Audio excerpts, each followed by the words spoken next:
अस्सलाम वालेकुम स्टूडेंट्स, मैं हूं आपका फिजिक्स टीचर कमर मोहम्मद नबील और आप इस वक्त हैं नबील्स ऑर्बिट में। तो चलिए स्टार्ट करते हैं आज का topic.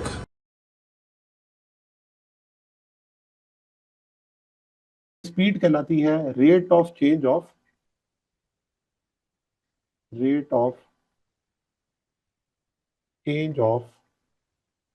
Distance rate of change of distance with respect to time. Rate of change of distance with respect to time. जबकि वेलोसिटी के बारे में हम क्या कहते हैं? हम कहते हैं rate of change of displacement. Rate of change of displacement with respect to time. अब देखें, एक क्वांटिटी वेक्टर क्वांटिटी को चेंज करने से बन रही है और एक क्वांटिटी स्केलर क्वांटिटी को चेंज करने से बन रही है। तो जाहिर सी बात है कि जो वेक्टर को चेंज करने से बन रही है उससे आपके पास आंसर भी वेक्टर आएगा, और जो स्केलर को चेंज करने से बन रही है उससे आंसर भी आपका क्या आएगा? स्केलर आएगा। तो यहाँ पर मैं इसको इक्वेशंस के जरिए अगर लिखूं तो मैं यहाँ पर लिख सकता हूं कि जो स्पीड है उसका formula change in distance upon time. Change in distance upon time. जबकि वेलोसिटी के लिए अगर हम लिखें तो वेलोसिटी की जो हमारे पास इक्वेशन है वो है change in displacement upon time. Change in displacement, ठीक है। तो मैंने ऊपर एरो लगा दिया, उससे आपको पता चल रहा है ये क्या है, वेक्टर है। ऐसा यूनिट की अगर हम बात करें तो ऐसा यूनिट स्पीड और वेलोसिटी दोनों की सेम होती है, क्योंकि इनकी डायमेंशन भी सेम है, मीटर पर सेकंड, और ये भी क्या है? मीटर पर सेकंड। फिर अगर नेचर की बात करें तो मैंने अभी आपको बताया कि जो चीज स्केलर, देखे ना, यहाँ पर आप स्केलर को स्केलर से डिवाइड करेंगे तो आंसर भी आपके पास क्या आएगा? स्केलर आएगा, ठीक है ना। तो यहाँ पे हम कहेंगे कि इसकी जो नेचर है वो क्या है? स्केलर है, और ये सिर्फ और सिर्फ मैग्नीट्यूड से रिप्रेजेंट होती है। लेकिन वेलोसिटी के अंदर अगर आप देखें तो ये एक वेक्टर क्वांटिटी है जो कि वेक्टर स्केलर से डिवाइड होगा, तो आंसर आपके पास क्या आएगा? वेक्टर आएगा। तो ये आपके पास वेक्टर क्वांटिटी है और इसकी क्या होगी? एक स्पेसिफिक डायरेक्शन होगी। तो नेचर की बात हो गई। फिर ये बात हो गई कि जो स्पीड होती है, जैसे डिस्टेंस हमेशा टाइम के साथ इंक्रीज होता था, तो जो स्पीड होती है वो भी हमेशा इंक्रीज होती है। इट इज ऑलवेज इंक्रीजेस और always positive. Always positive, can never be negative. आप कभी भी स्पीड को नेगेटिव नहीं ले सकते। आप गाड़ी के अंदर बैठते हैं, मीटर पे रीडिंग देखते हैं, मीटर पे रीडिंग हमेशा क्या होती है? वो आपके पास पॉजिटिव ही आती है, चाहे गाड़ी रिवर्स डायरेक्शन में जा रही हो या फॉरवर्ड डायरेक्शन। जबकि वेक्टर क्वांटिटी जो होगी, जो वेलोसिटी है, वो पॉजिटिव भी हो सकती है, कैन बी पॉजिटिव और negative, depending on depending on the direction. तो वो डिपेंड किसके ऊपर करती है? डायरेक्शन के ऊपर डिपेंड करती है कि वो कब पॉजिटिव होगी और कब क्या होगी? नेगेटिव होगी। अच्छा, अब यहाँ पे पॉजिटिव और नेगेटिव की अगर मैं बात करूँ तो एग्जांपल से मैं आपको शो कर सकता हूँ कि लेट से मेरे पास एक बॉल है जो कि इस पाथ को क्या कर रही है? फॉलो कर रही है। तो ये पाथ एक बॉल का है जो कि एक हाइट पर जाता है एंड देन मूव करके क्या होता है? नीचे आता है। तो ये इसकी क्या हो गई? जर्नी हो गई। इस जर्नी में जब ये ऊपर जा रहा है तो इसकी जो वेलोसिटी है वो है पॉजिटिव, और जब ये नीचे आ रहा है तो इसकी वेलोसिटी है नेगेटिव। तो यहाँ पर पॉजिटिव और नेगेटिव आपको रिप्रेजेंट कर रहा है कि ये क्या है? वेलोसिटी को शो कर रहा है। जबकि अगर हम सिर्फ मैग्नीट्यूड की अगर इसमें बात करेंगे तो वो मैग्नीट्यूड आपके पास क्या कहलाएगा? स्पीड कहलाएगा। तो यहाँ पर अगर दोनों को कंपेयर किया जाए तो हम ये कह सकते हैं कि स्पीड और वेलोसिटी जो होते हैं उनमें डिफरेंस किसका है? डायरेक्शन का। वेलोसिटी की अगर हम सिर्फ मैग्नीट्यूड की बात करें तो वो मैग्नीट्यूड एक्चुअली स्पीड ही कहलाती है, ठीक है। स्पीड के साथ डायरेक्शन इन्वॉल्व हो जाए तो वो वेक्टर बन जाता है और उसे वेलोसिटी कहते हैं। अब जैसे हम कहते हैं कि अगर कोई बॉडी रेस्ट पोजीशन पर है, तो रेस्ट पोजीशन पे मौजूद बॉडी की जो स्पीड होगी वो जीरो होगी और वेलोसिटी भी जीरो। ऑब्वियसली अगर बॉडी रेस्ट पोजीशन पर है तो उसकी स्पीड भी जीरो है और वेलोसिटी भी जीरो है। और जब वो बॉडी स्ट्रेट पाथ फॉलो कर रही होगी तो स्ट्रेट पाथ फॉलो करने वाली बॉडीज की जो स्पीड है और वेलोसिटी है उन दोनों के मैग्नीट्यूड्स आपस में क्या होंगे, सेम होंगे। वेलोसिटी का मैग्नीट्यूड और स्पीड का मैग्नीट्यूड सेम होगा जब बॉडी स्ट्रेट पाथ फॉलो कर रही होगी। लेकिन क्लोज पाथ में जब हम बात करेंगे तो याद रखें, क्लोज पाथ के अंदर हम कहेंगे कि जो स्पीड है वो नॉन जीरो है क्योंकि डिस्टेंस इसके अंदर मौजूद है। लेकिन क्लोज पाथ में डिस्प्लेसमेंट क्या हो जाता है, जीरो। तो फिर वेलोसिटी का जो मैग्नीट्यूड होगा वो भी क्या हो जाएगा, जीरो। क्यों? क्योंकि वेलोसिटी तो चेंज इन डिस्प्लेसमेंट से आती है। अगर डिस्प्लेसमेंट ही चेंज नहीं हो रहा और डिस्प्लेसमेंट जीरो हो गया तो वेलोसिटी भी क्या हो जाएगी, जीरो हो जाएगी। तो यहां से भी आपको ये बात समझ आती है कि जो स्पीड है क्लोज पाथ के लिए वो ग्रेटर हो गई ना वेलोसिटी से, और स्ट्रेट पाथ के अंदर ये इक्वल है और क्लोज पाथ के अंदर जो है स्पीड वेलोसिटी से ग्रेटर है। तो फिर हम यहां पर ये बात कह सकते हैं कि किसी भी एक पर्टिकुलर मोशन के लिए, for one particular particular motion, हम ये कह सकते हैं कि जो स्पीड और वेलोसिटी है वो आपस में कैसे रिलेट होती है। तो हम कहते हैं कि जिस तरह हमने डिस्टेंस के बारे में लिखा ना कि distance is always greater than equal to displacement, उसी तरह अब हम लिखते हैं कि speed is always greater than equal to magnitude of velocity. तो स्पीड वेलोसिटी से बड़ी भी हो सकती है, इक्वल भी हो सकती है। इक्वल कब होगी, जब स्ट्रेट पाथ होगा, और बड़ी कब होगी, जब आप क्लोज पाथ में मूव कर रहे होंगे तो फिर आपके पास स्पीड क्या होगी, ग्रेटर हो जाएगी एज कंपेयर टू वेलोसिटी। और वेलोसिटी का भी हम सिर्फ और सिर्फ मैग्नीट्यूड को यहाँ पे कंपेयर कर रहे हैं क्योंकि हम यहाँ पर जब कहते हैं कि ये दोनों इक्वल हैं तो सिर्फ हम मैग्नीट्यूड को ही रिप्रेजेंट कर सकते हैं, डायरेक्शन को नहीं कर सकते। अच्छा, अब यहाँ पर जो स्पीड होती है या वेलोसिटीज होती है इनकी बड़ी सारी टाइप्स होती हैं, जिनमें सबसे पहले अगर हम बात करें तो, और दोनों को साथ साथ मैंने इसीलिए लिखा हुआ ताकि आपको पता रहे कि इसमें डिफरेंस क्या होगा।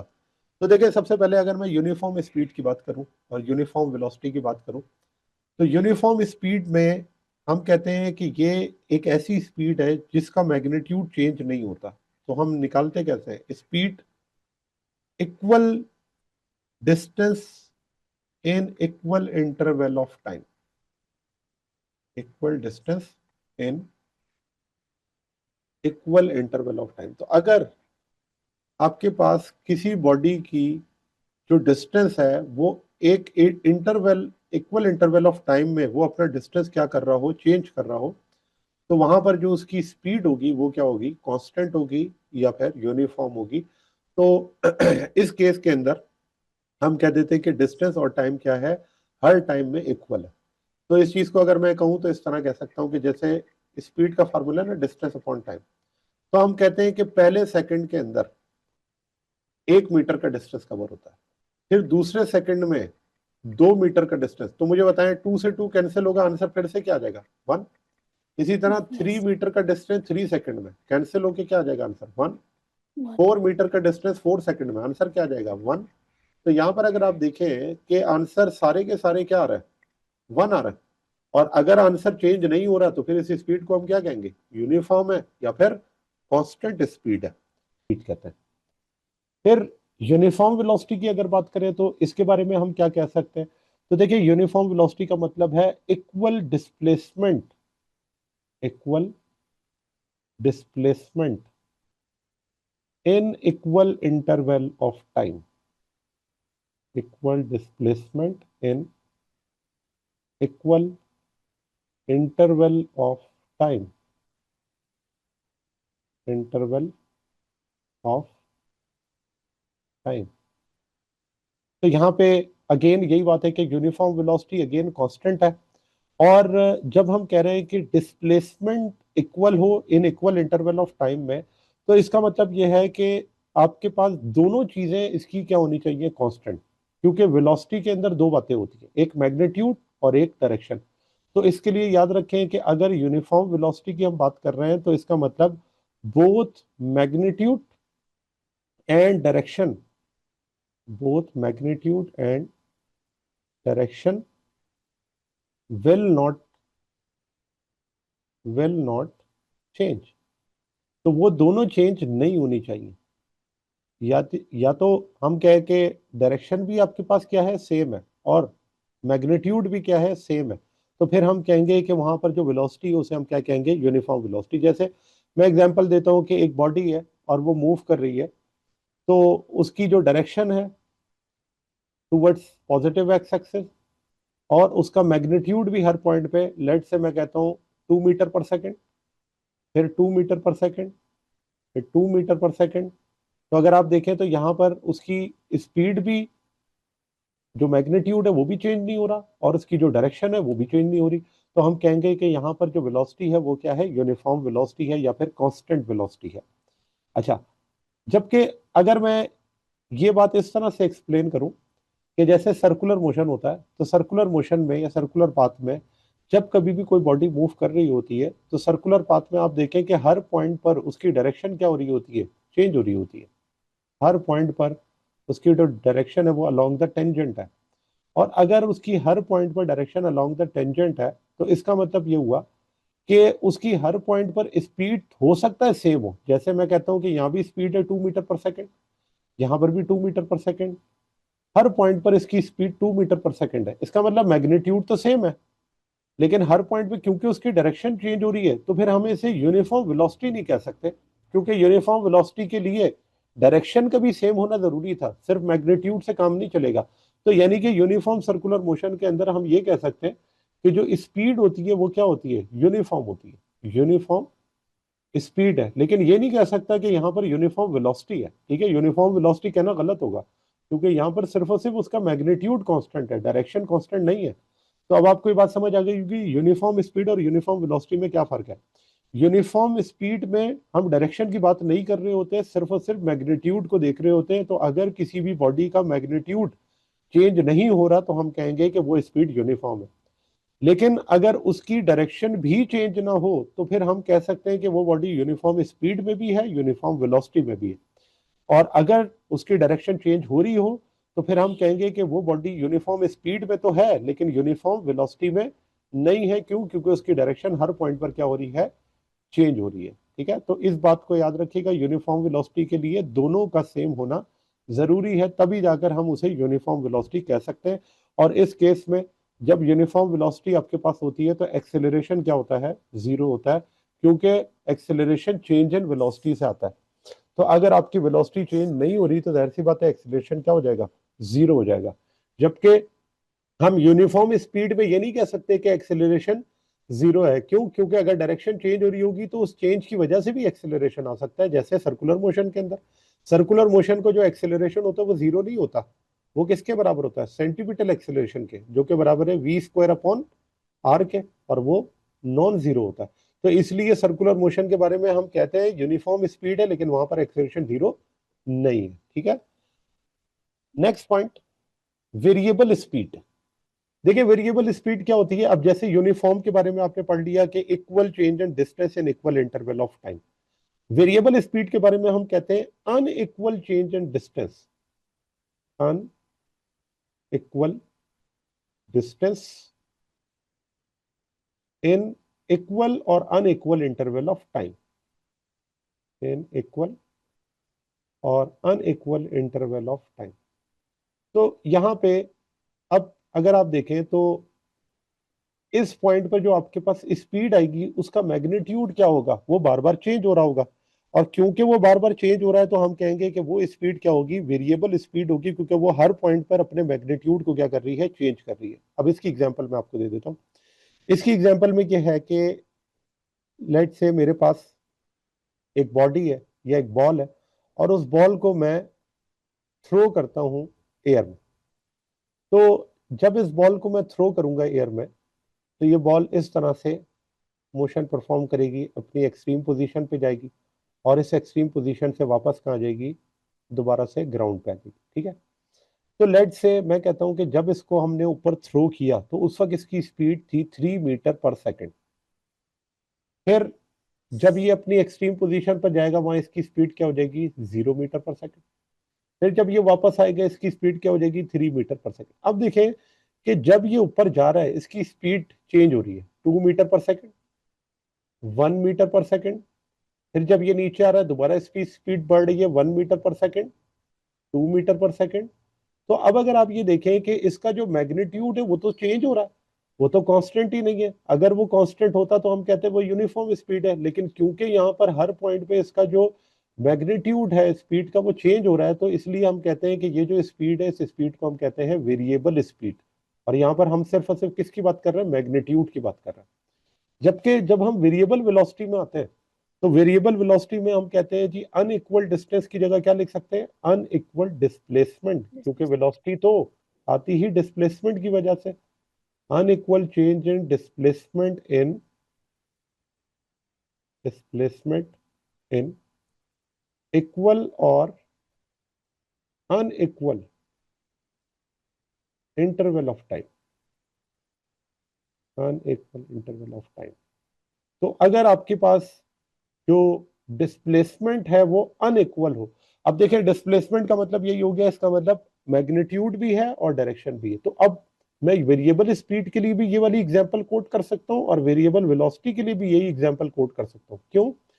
क्योंकि जब ये ऊपर जा रहा है तो वेलोसिटी आपकी पॉजिटिव है, ठीक है ना, डायरेक्शन अपवर्ड है। और जब ये नीचे आ रहा है तो वेलोसिटी क्या है, नेगेटिव है। तो आप देखिए दोनों सूरतों में डायरेक्शन भी क्या हो रही है, इसकी चेंज हो रही है ना, मैग्नीट्यूड भी चेंज हो रहा है, डायरेक्शन भी चेंज हो रही है। इसी वजह से ऐसे हम क्या कहते हैं, ये वेलोसिटी क्या है, वेरिएबल है। अगर इसकी मैग्नीट्यूड और डायरेक्शन दोनों सेम होती है तो फिर उसे हम यूनिफॉर्म वेलोसिटी कहेंगे, ठीक है। तो ये एग्जांपल वेरिएबल वेलोसिटी और वेरिएबल स्पीड दोनों के लिए सेम है।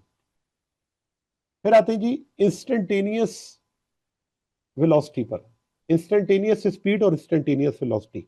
तो इंस्टेंटेनियस स्पीड क्या होती है, the speed for an instant, या ये कह सकते हैं the change in distance, the change in distance for an instant. तो जब किसी भी इंस्टेंट में डिस्टेंस चेंज होता है और उस चेंज की वजह से हम स्पीड को कैलकुलेट करते हैं उस खास टाइम पर, तो हम कहते हैं कि वहां पर जो स्पीड होगी उस स्पीड को हम कहते हैं इंस्टेंटेनियस स्पीड। इंस्टेंटेनियस वर्ड किसी भी एक शॉर्ट टाइम के लिए। तो यहाँ पर हम इसकी इक्वेशन को इस तरह से लिखते हैं, ये इसकी मैथमेटिक्स होगी लिखने के लिए, VINS इंस्टेंटेनियस वेलोसिटी को या इंस्टेंटेनियस स्पीड को हम शॉर्ट में इस तरह लिखते हैं, वी इंस्टेंटेनियस। और यहां पर हम टाइम को शॉर्ट कर लेते हैं, ये LIM का मतलब है limit, limit delta T tends to 0। इसका मतलब आपने टाइम को बहुत थोड़े से शॉर्ट इंटरवल ऑफ टाइम के लिए आप उसको ऑब्जर्व कर रहे हैं, और उस शॉर्ट इंटरवल ऑफ टाइम में इसने कितना डिस्टेंस कवर किया, उस डिस्टेंस की वजह से जो इसकी स्पीड होगी उसे हम क्या कहेंगे, इंस्टेंटेनियस स्पीड।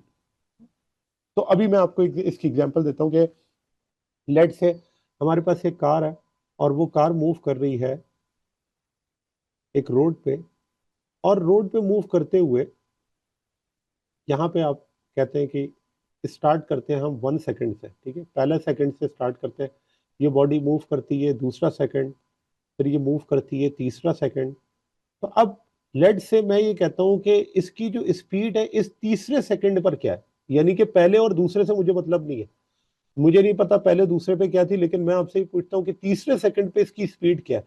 तो अगर वो तीसरे सेकंड की सिर्फ स्पीड बताई जाए कि इस पॉइंट पर इसकी स्पीड, इस टाइम पर इसकी स्पीड क्या है, तो उसे हम क्या कहेंगे, इंस्टेंटेनियस स्पीड। तो लेट से मैं कहता हूं कि जब वो स्टार्ट हुआ तो उसकी स्पीड थी 0, फिर 2 सेकंड पे उसने स्पीड अपनी कर ली 10, फिर जब 3 सेकंड में पहुंचा तो उसकी स्पीड हो गई 20। तो हो सकता है 4 सेकंड पे जाके इसकी स्पीड 50 हो जाए, लेकिन मैंने क्योंकि 3 सेकंड पर पूछा है तो इसकी स्पीड जो 20 है उसे हम क्या कहेंगे, इंस्टेंटेनियस स्पीड, क्योंकि इस टाइम पे जो डिस्टेंस का चेंज है उसकी वजह से जो स्पीड आई है उसे हम क्या कहते हैं, इंस्टेंटेनियस स्पीड, ठीक है। तो ये पूरे टाइम के लिए नहीं है बल्कि एक शॉर्ट इंटरवल ऑफ टाइम के लिए हमने स्पीड को कैलकुलेट किया।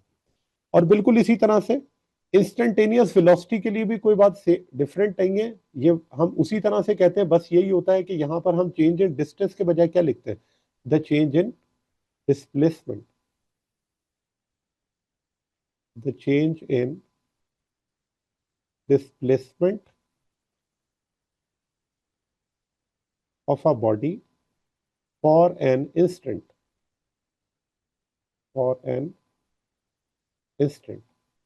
तो जब आप किसी भी इंस्टेंट के ऊपर बॉडी के डिस्प्लेसमेंट के चेंज से वेलोसिटी फाइंड आउट कर रहे हो, तो उस पर्टिकुलर इंटरवल ऑफ टाइम पर जो डिस्प्लेसमेंट के चेंज से वेलोसिटी आएगी उसे हम क्या कहेंगे, इंस्टेंटेनियस वेलोसिटी।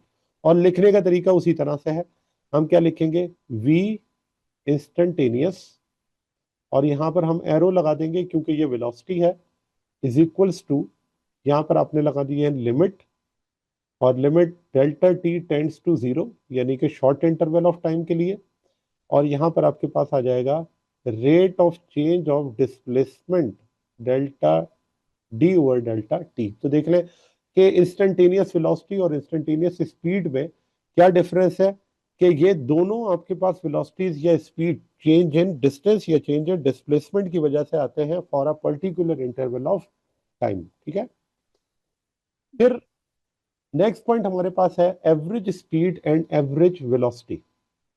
अब देखें एवरेज स्पीड का क्या है, अभी वो मैंने ऊपर आपको इंस्टेंटेनियस स्पीड और इंस्टेंटेनियस वेलोसिटी का बताया। जब हम एक पर्टिकुलर इंटरवल ऑफ टाइम के अलावा टोटल टाइम की बात करें, तो उस टोटल टाइम में जो भी आपका टोटल डिस्टेंस कवर हुआ होगा उसका जो रेशो होता है वो आपके पास एवरेज स्पीड कहलाती है। तो इसके हम ये लिख सकते हैं, the total distance and total time, and total time. तो जब आप टोटल डिस्टेंस को टोटल टाइम से डिवाइड करते हैं तो आपके पास क्या आ जाता है, एवरेज स्पीड। तो यहां पर अगर मैं लिखूं तो मैं इस तरह लिखूंगा, v average is equals to total distance divided by total time. अब इसकी एग्जांपल मैं आपको बता देता हूं, देखिए वो इस तरह से है, लेट से कि एक बॉडी है जो कि ए पॉइंट से चली, और ए पॉइंट से उसका जो फाइनल पॉइंट जहां पे उसने पहुंचना है वो है बी। तो जब वो ए से चलती है तो पहले वो डिस्टेंस कवर करती है लेट से D1, फिर वो डिस्टेंस कवर करती है D2, फिर वो डिस्टेंस कवर करती है D3, और फिर वो डिस्टेंस कवर करती है D4। ठीक है, अब ये जो सारा डिस्टेंस सर ने कवर किया है ना, इन सबको आप क्या करो, ऐड करो। तो वी एवरेज या स्पीड जो है एवरेज वो निकालने के लिए आप क्या करोगे, total distance D1 plus D2 plus D3 plus D4, और इस पूरे डिस्टेंस को जो आपने ऐड किया उसको आप डिवाइड कर दो किससे, टोटल टाइम से। कितना टाइम इसको, इस डिस्टेंस को कवर करने में लगा, वो आप क्या कर दोगे, इससे इसको डिवाइड कर दोगे। तो लेट से मैं कहता हूं कि इसको टी टाइम लगा सारे डिस्टेंस को कवर होने में, तो जब आप इसको डिवाइड करेंगे तो आपके पास क्या आ जाएगी, एवरेज स्पीड आ जाएगी। ठीक है, जबकि एवरेज वेलोसिटी के लिए क्या, तो एवरेज वेलोसिटी के लिए हम कहते हैं the total displacement and total time. तो यहां पर डिस्टेंस नहीं बल्कि किसकी बात हो रही है, डिस्प्लेसमेंट की, the total displacement and total time, total time is called average velocity. और इसको हम किस तरह लिखेंगे, v average is equals to total displacement, जितना भी डिस्प्लेसमेंट होगा उसको आपने लिखना है और डिवाइड कर देना है किससे, टोटल टाइम से। ये आपके पास हो गया टोटल टाइम। तो अब मैं आपको बता देता हूँ, जैसे अभी मैंने आपको टोटल डिस्टेंस निकालना सिखाया कि D1 D2 D3 D4, क्योंकि डिस्टेंस हमेशा वो पाथ होता है जिस पाथ से वो बॉडी मूव करके गई होती है। जबकि डिस्प्लेसमेंट के बारे में हम क्या कहते थे कि डिस्प्लेसमेंट शॉर्टेस्ट डिस्टेंस है। तो अब अगर ये आप येलो कलर का एरो देखें तो ये येलो कलर का एरो आपको क्या बता रहा है, ये डिस्प्लेसमेंट है। क्यों, क्योंकि ये ए और बी पॉइंट का शॉर्टेस्ट डिस्टेंस आपको बता रहा है। तो यहां पर अगर मैं इस एवरेज वेलोसिटी को निकालूंगा तो वो एवरेज वेलोसिटी के लिए मैंने आप टोटल डिस्प्लेसमेंट लिखना है और वो टोटल डिस्प्लेसमेंट किसके बराबर है, वो है डी के बराबर। और टाइम कितना है, टाइम वही कैपिटल टी, ठीक है, कितना टोटल टाइम है वो टी है। तो जब आप इन दोनों को डिवाइड करेंगे तो आपके पास क्या आ जाएगी, ये कहलाती है एवरेज वेलोसिटी, ठीक है। तो एवरेज स्पीड और एवरेज वेलोसिटी में ये फर्क है कि एवरेज स्पीड के लिए आपने तमाम डिस्टेंसेस को ऐड करके और उसको टोटल टाइम से डिवाइड करना है, जबकि एवरेज वेलोसिटी के लिए आपने शॉर्टेस्ट डिस्टेंस लेना है और उस शॉर्टेस्ट डिस्टेंस से जो भी आपके पास टाइम है उस टाइम को डिवाइड करना है, तो आपके पास क्या आ जाएगी, एवरेज वेलोसिटी आ जाएगी।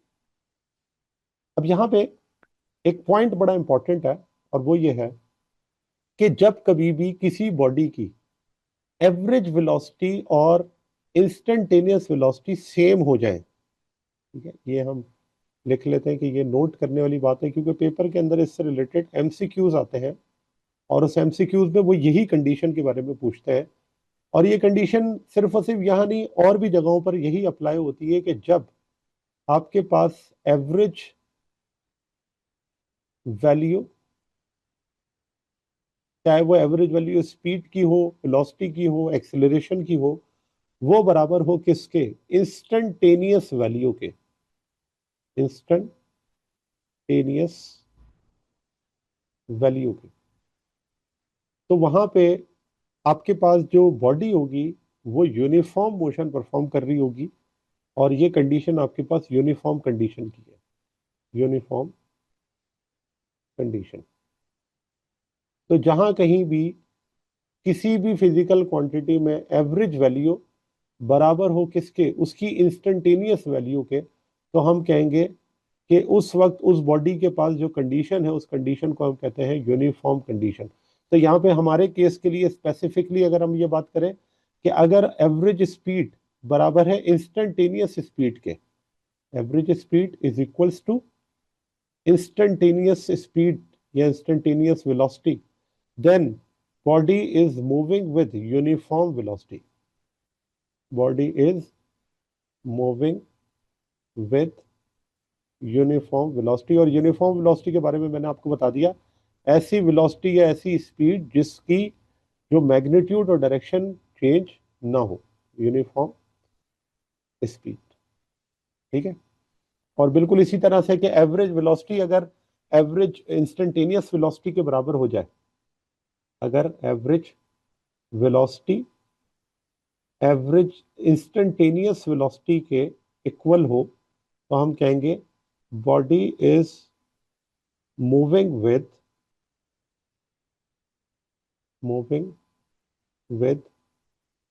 Uniform velocity, uniform velocity. अच्छा, तो अब यहाँ पर मैं आपको इसकी ग्राफिकल रिप्रेजेंटेशन से भी ये बात बता देता हूँ कि ये बात किस तरह से पता चल रही है कि यूनिफॉर्म वेलोसिटी और यूनिफॉर्म स्पीड जो है वो कब सेम हो जाएंगे। तो देखो, इसके लिए हम ये ग्राफिकल रिप्रेजेंटेशन से समझ लेते हैं कि लेट से मेरे पास यहाँ पर है टाइम, ठीक है, और यहाँ पर आपके पास है स्पीड। तो अगर मैं यहाँ पे ये कहूँ कि ये मेरे पास कुछ टाइम्स है, लेट से 1 2 3 4, और ये इस टाइम को मैंने ले लिया सेकंड में, ठीक है। और यहाँ पे मेरे पास जो है वो डिस्टेंसेस हैं, सॉरी, हाँ, यहाँ पर हम एवरेज स्पीड ले रहे हैं तो हम डिस्टेंस को यहाँ पे ऑब्जर्व कर लेते हैं। तो अगर आप देखें कि पहले सेकंड के अंदर कोई बॉडी 1 मीटर का डिस्टेंस कवर करती है, फिर जब दूसरा सेकंड होता है तो 2 मीटर, फिर जब तीसरा सेकंड होता है तो 3 मीटर, फिर जब चौथा सेकंड होता है तो 4 मीटर। तो अगर पहले सेकंड में 1 मीटर का डिस्टेंस कवर होता है तो हम कहेंगे कि ये पॉइंट हमारे पास है। इसी तरह जब 2 सेकंड के अंदर 2 मीटर कवर होते हैं तो ये टाइम, फिर 3 सेकंड में 3 मीटर कवर होते हैं तो ये पॉइंट, और ये चौथा आपके पास ये पॉइंट। अब अगर आप देखें तो यहाँ पे आपके पास जो लाइन है वो स्ट्रेट है, और ये स्ट्रेट लाइन आपको ये बता रही है कि बॉडी की स्पीड चेंज नहीं हो रही, क्योंकि हर पॉइंट पर स्पीड की वैल्यू क्या है, सेम। देखो, जब मैं पहले पॉइंट के ऊपर स्पीड निकालूंगा तो डिस्टेंस अपॉन टाइम, आंसर क्या आ जाएगा, 1।